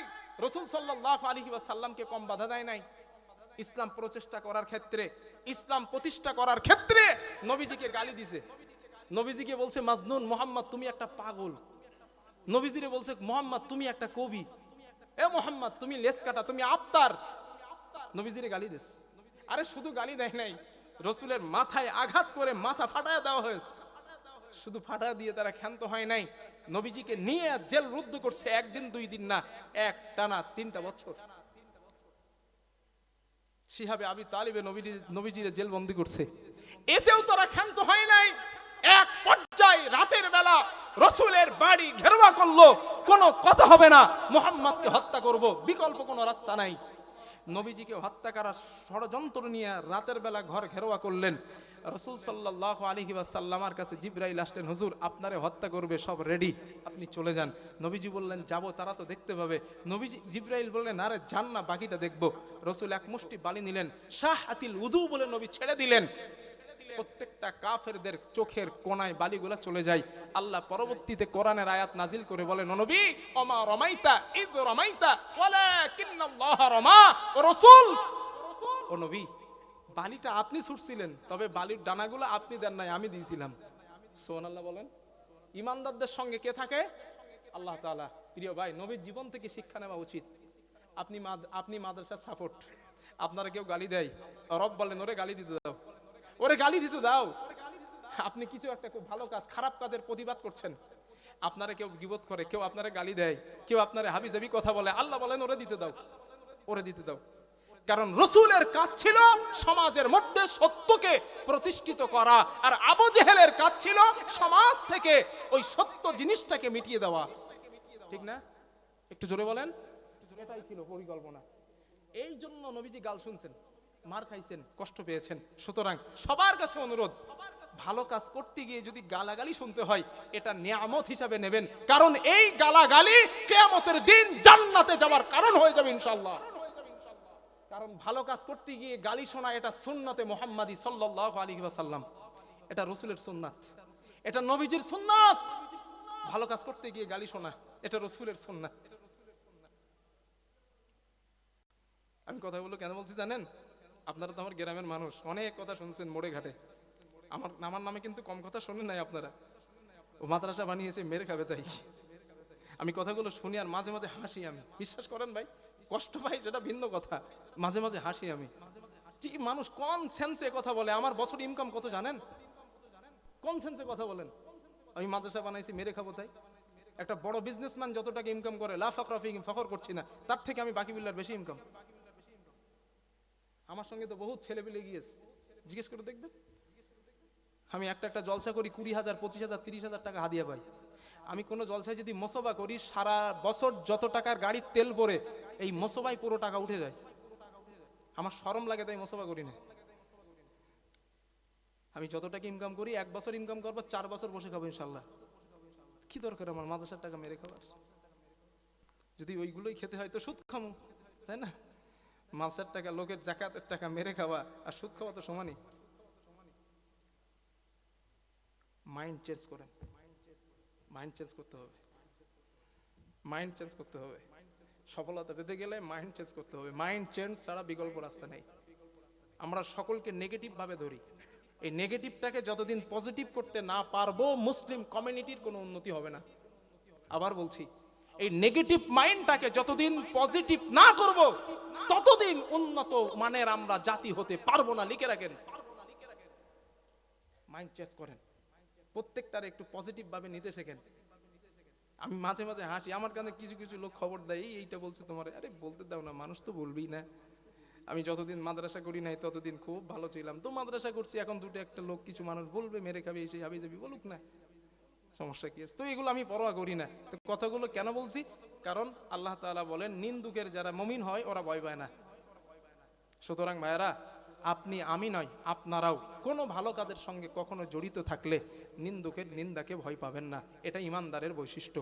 আল্লাহ তৌফিক দেন, বলেন আমিন। একটু মহাব্বত করে বলেন আমিন। কষ্ট পেয়েছেন মনে হয় না? না কষ্ট পান নাই। আমি বলছি আমি কষ্ট পাইনি, তা আপনারা কষ্ট কেন পাবেন? নাম্বার 10, মুমিন আমানতের খেয়ানত করে না। এটা একটু ভালো করে শোনেন। আল্লাহ তাআলা বলেন, এই যে আয়াতগুলো পড়ছি না, আমি যদি আয়াতের পুঙ্খানু ব্যাখ্যা দেই, বিশ্বাস করেন বসে থাকা কষ্ট হয়ে যাবে। সময়ের অভাবে দিতে পারছি না। এই মোড়ে আছে কালীবাড়ি, এটা এখনো ডেট ওরা ফিক্স করে নেয়। আমার কাছে বললো তুমি যে ডেটটা দেবো, গত বছরও দিয়েছিলাম, তা আমার সুযোগ মতো একটা ডেট ডিসেম্বরের বললাম, 23, 24, 25 তিনটে বললাম, এর মধ্যে একটা হাটখোলায় আগামী কত তারিখ ওটা 20 ডিসেম্বর, ওখানেও লাস্টে থাকবো ইনশাল্লাহ আমি। তো ওখানে আরো বিষয় নিয়ে কথা বলা যাবে ইনশাল্লাহ। আজকের অনেক রাত হয়েছে, আজ বেশি কষ্ট আপনাদেরকে দেব না। তো নাম্বার 10, আমানতের খেয়ানত। আল্লাহ বলেন যারা মুমিন তারা আমানতের খেয়ানত করবে না। এটা আমি একটু আংশিক ব্যাখ্যা দেব, একটু বুঝে নিয়েন আপনারা। আল্লাহ পাক বলেন ওয়াল্লাযীনা হুম লিআমানাতিহিম ওয়া আহদিহিম মুরাউন। আল্লাহ পাক বলেন তারাই তো মুমিন যারা আমানতের খেয়ানত করে না। আমানতের খেয়ানত যারা করবে না, আল্লাহ বলেন তারাই তো প্রকৃত মুমিন। আমি বাকি বিল্লাহ, আপনারা আমার ডাইরেক্টর বানিয়েছেন, মাদ্রাসার ডাইরেক্টর। কম বেশি মানুষ আমার হাতে অর্থ দেন, এই টাকাগুলো আমার কাছে আছে, এই টাকাগুলো আমি বাকি বিল্লাহর কাছে আমানত। আল্লাহ তাআলা বলেন তুমি না মুমিন, ও বাকি বিল্লাহ তুমি না মুমিন, তাহলে আমানতের খেয়ানত তুমি করতে পারবা না। আল্লাহ পাক বলেন তুমি তো মুমিন, তারাই তো মুমিন যারা আমানতের খেয়ানত করবে না। আপনারা জানেন আমি বাকি বিল্লাহর কাছে যেই টাকাগুলো আপনারা দিলেন, 1 লাখ টাকা ধরেন ক্যাশে আছে, আমার ঘাটতি পড়েছে, ফ্যামিলির কাজে 1 লাখ দরকার। এই মাদ্রাসার ক্যাশের টাকা নিয়ে ব্যক্তিগত কাজ করাটাও আমানতের খেয়ানত। কথাটা বুঝেছেন আমার? এই ব্যক্তিগত কাজ করাটা আমানতের খেয়ানত। এটা একটা দুইটা না, ভরি ভরি মসজিদ মাদ্রাসায় খবর নেন, মাদ্রাসার অর্থ, মাদ্রাসার টাকা, মসজিদের টাকা বাবার সম্পত্তি মনে করে যা মন চাই তাই বানায় ফেলে। একটা দুইটা না, ভরি ভরি খবর নেন। মাদ্রাসার টাকা জনগণ দিছে, এই টাকা বাবার সম্পত্তি মনে করছে, ইচ্ছা মতো বানায় ফেলছে খরচ। আল্লাহ বলে এ পাওয়ার তোরে দিছে কেডা রে? হ্যাঁ, কে দিয়েছে তোরে? আজকের এই অবস্থা কেন? আমানতদারকে আপনারা যোগ্য জায়গায় বসান না। এজন্যই আমানতদারকে আপনারা যোগ্য জায়গায় না বসানোর কারণে আজ জাতির সঙ্গে খেয়ানত হচ্ছে। কষ্ট পান না আমার কথা শুনে? এটাই বাস্তবতা। আচ্ছা, আমানতের খেয়ানত এবেল এবেল এবেল এবেল হচ্ছে, কোনো খবর নাই। হচ্ছে তো হচ্ছে, কথা বলার কেউ নাই। আল্লাহ জিজ্ঞাসা করবেন, কিয়ামতের দিন জিজ্ঞাসা করবেন, তোমার সামনে দাঁড়ায় আমানতের খেয়ানত হয়েছে, কেন কথা বলো নাই? রাসূল বলেন না শাইতানুল আখরাজ, যারা হক কথা বলা থেকে বিরত থাকে তারা বোবা শয়তান। বোবা শয়তান তারা। আপনি মনে মনে করবেন বাকি বিল্লাহ তুমিও তো মাদ্রাসা বানাচ্ছ, দেখবো তুমি কি করো। ভাই, এর সিদ্ধান্ত বাকি বিল্লাহ আগ থেকে নিয়ে নিয়েছে। আলহামদুলিল্লাহ, আগ থেকে নিয়ে নিয়েছে। আমি পরিষ্কার বলে দিয়েছি, মাদ্রাসার প্রতি বছর যত টাকা খরচ হবে হিসাব আমি বাকি বিল্লাহ রাখি আর না রাখি, আমার অফিসিয়াল যে ব্যক্তি এবং যিনি ক্যাশিয়ার ওনার দায়িত্ব যেন থাকে প্রতি বছর এই লিস্টটা আমার হাতে ধরায়া দিবে না, আমি নিজে জনগণের সামনে হিসাবটা বোঝায়া দেব। এই হিসাবের মধ্যে আমি বাকি বিল্লাহ যেন 2 লাখ টাকা 3 লাখ টাকা অর্থ থাকে, কারণ কিয়ামতের দিন যেন রব আমারে আসামির কাঠগড়ায় দাঁড় না করাই। আসামির কাঠগড়ায় দাঁড়ানোর জন্য মাদ্রাসা বানাই নাই, মাদ্রাসা বানিয়েছি জান্নাতে যাব তাই। জাহান্নামে যাওয়ার জন্য মাদ্রাসা করি নাই, মাদ্রাসা করেছি জান্নাতে যাওয়ার জন্য। জাহান্নামে যাওয়ার জন্য বানাই নাই। শুনে রাখেন ভালো করে, নামাজ রোজা হজ যাকাত, নামাজ রোজা ইবাদত কম বেশি যা করছি, এই জলসা করে যা করতেছি জানি না নাজাত পাবো কিনা। রবের কাছে একটা আশা করে আছি, এইটার বিনিময়ে একটু নাজাত দিও আল্লাহ। এখন এই আশাটাও যদি শেষ হয়ে যায় আমার আর কিচ্ছু না, আর কিচ্ছু না। এই জন্য গ্রামবাসী আমার, আপনারা আমার ভাই, আপনারা আমার চাচাজি আব্বাজান, এখনো এখনো নিজেদেরকে ফিরতে হবে। সত্য কথা বলেন, কে গালি দিছে, কে আপনারে বদমাইশ বলেছে, কে চোর বলছে, কে আপনারে খারাপ বলেছে, দেখেন না। সত্য কথা একটু বুক ফুলিয়ে বলেন। আল্লাহ তৌফিক দেন, বলেন আমিন। তো আল্লাহ বলেন যারা ইমানদার হবে তারা কখনো আমানতের খেয়ানত করবে না, কখনো করবে না। আল্লাহ যেন ওই ইমানদারের কাতারে আমাদের শামিল করেন, বলেন আল্লাহুম্মা আমিন। নাম্বার, হ্যাঁ, এবার একটা আয়াত এসে গেছে, এই এর সঙ্গে জড়িত একটা আয়াত। আল্লাহ বলেন যারা ইমানদার তারা মুমিনের মাল, ইয়াতীমের মাল ভক্ষণ করে না। দেখেন আল্লাহ কি বলেন। আল্লাহ তাআলা বলেন وآتوا اليتامى أموالهم ولا تتبدلوا الخبيث بالطيب ولا تأكلوا أموالهم إلى أموالكم إنه كان حوبا كبيرا। আল্লাহ পাক বলেন তোমরা ইয়াতীমের সম্পদ বুঝিয়ে দাও, মিসকিনের সম্পদ তোমরা বুঝে দাও। আল্লাহ তাআলা বলেন অপবিত্রতার সঙ্গে পবিত্রতা তোমরা মেশায় না, মানে হালাল অর্থের সঙ্গে ইয়াতীমের সম্পদ হারাম করে তোমরা নিও না। আল্লাহ বলেন ইয়াতীমের মাল ভক্ষণ করো না। আল্লাহ পাক বলেন এইগুলা নিকৃষ্ট অপরাধ, জঘন্য অপরাধ। আল্লাহ অন্য জায়গায় কোরআনে বলেন যারা ইয়াতীমের সম্পদ, ইয়াতীম মিসকিনের মাল ভক্ষণ করলো, খেলো, আল্লাহ বলেন তারা তো ইয়াতীমের মাল খেলো না, গরিব দুস্থদের মাল খেলো না, তারা জাহান্নামার আগুন তাদের পেটের মধ্যে ঢোকায় আছে। এই এলেম আল্লাহ আমারে দিয়েছেন। ইয়াতীমের মাল যারা খায় তারা জাহান্নামের আগুন ঢোকায়। এই এলেম থাকার পরেও আপনাদের মনে হয় আমি ইয়াতীমের মাল খাবো?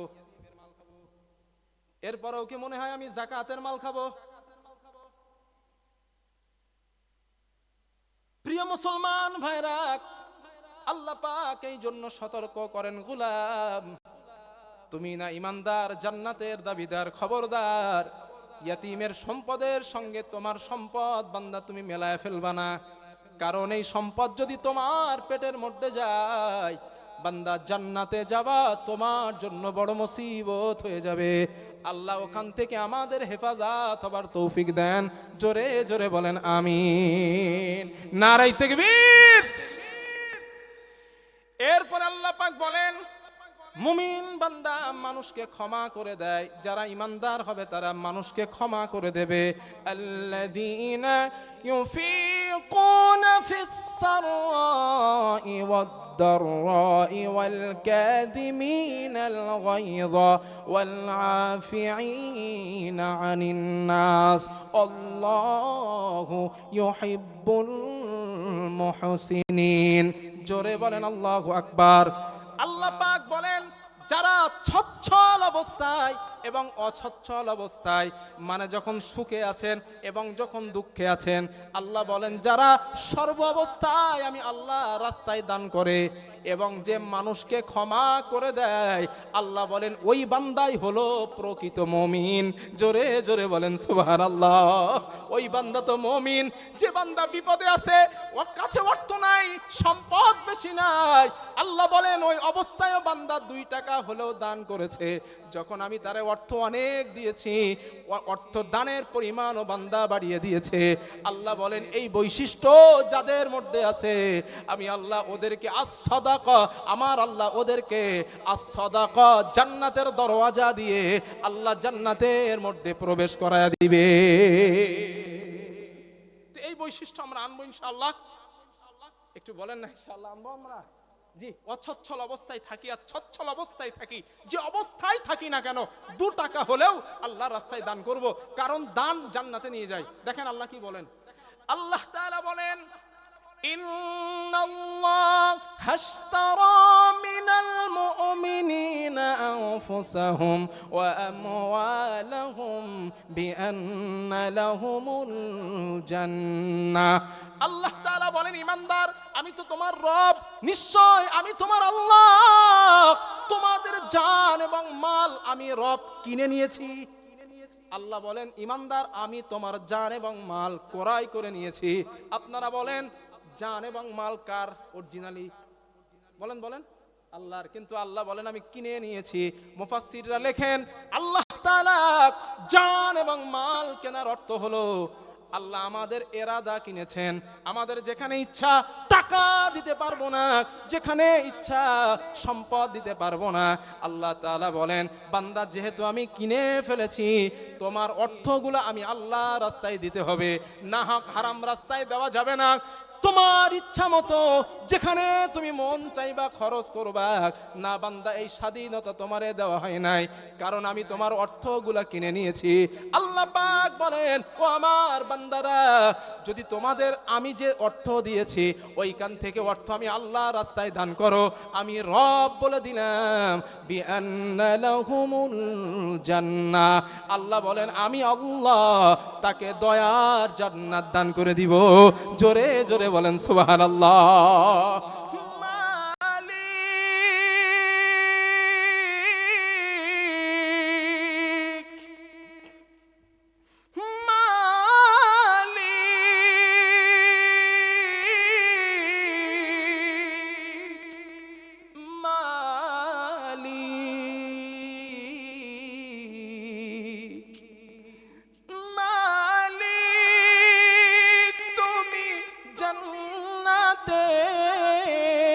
তোমার কাছে আমার একটি ঘর বানিয়ে দিও,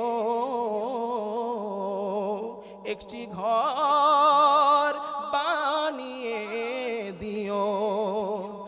মালিক তুমি জান্নাতে তোমার কাছে মোদের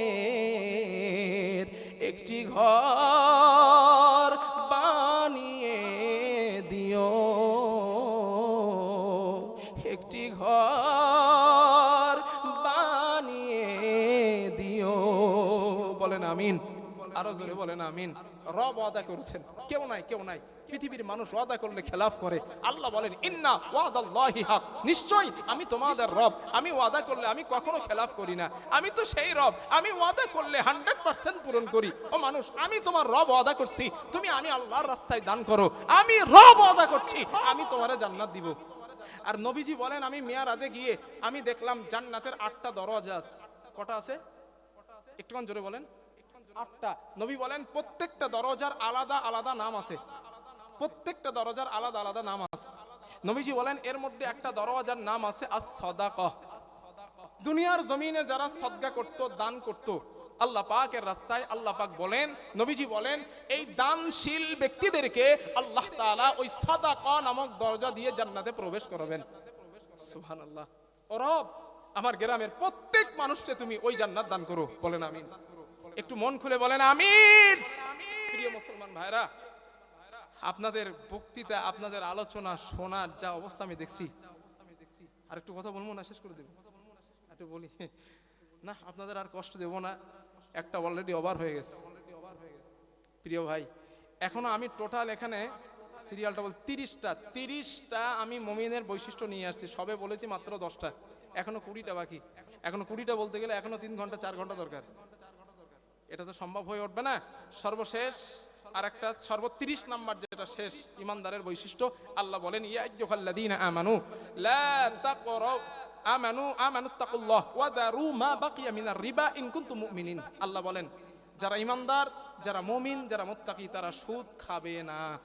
কি খাবে না? সুদ আর রিবা, সুদ খাবে না। ইমানদার সুদ খেতে পারে না। আল্লাহ এখান থেকেও আমাদের হেফাজত করেন। সবাই বলেন আল্লাহুম্মা আমিন। সম্মানিত আব্বাজান ও ভাইরা, আমি আপনাদের সন্তান, আমি আপনাদের ভাই, আমি আপনাদের ঘরের ছেলে, কোলে পিঠে মানুষ হয়েছি আমি। অনেক ভুল ত্রুটি, অনেক কথা, অনেক কাজ করে ফেলছি আপনাদের সঙ্গে। খেলাধুলার জীবনে, ছাত্র জীবনে, ওঠা বসার জীবনে অনেক ভুল করছি। কবে মরি কবে বাঁচি তো জানি না। আমি হৃদয় থেকে আপনাদের মাফ করলাম, আপনারাও আমারে মাফ করেন। বলেন আমিন। আজ এই মাদ্রাসা বর্তমান যেইখানে দাঁড়ানো আছে, এই পর্যন্ত আমি এই কথাটা কোনোদিন কাউরে বলতে চাইনি, তবে আজ এই কথাটা আমি বলছি। কোরআন আমার সামনে, আমি এই কথাটা বলতে চাইনি, কিন্তু আজ আমার প্রেক্ষাপটে বলতে বাধ্য হচ্ছি। আমি এই জায়গায় যত টাকা খরচ করেছি, আমি বাকি বিল্লার কোনো হিসাব নাই, তবে আমার বিবির হিসাব আছে। কিভাবে?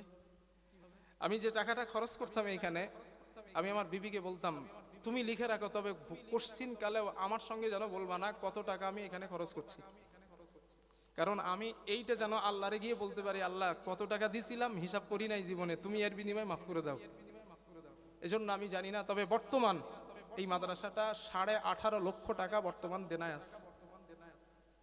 এত টাকা খরচ করার পরে বর্তমান 18.5 লক্ষ টাকার 2-1 হাজার এদিক ওদিকে হবে বর্তমান মাদ্রাসায় দেনায় আছে। আমি বিদায় চলে যাওয়ার আগে যত মানুষ আছেন, আমি আপনাদের কাছে একটু মোহাব্বতের হাতটা বাড়াবো। আল্লাহ তাআলা জান্নাত বানিয়েছেন 8টা জান্নাতে আল্লাহ জান্নাত দান করবেন। 8টা জান্নাতি বান্দাকে আল্লাহ জান্নাত দেবেন। 1 নাম্বার জান্নাতি বান্দা কি আছেন আমার আল্লাহর জন্য, রবের জন্য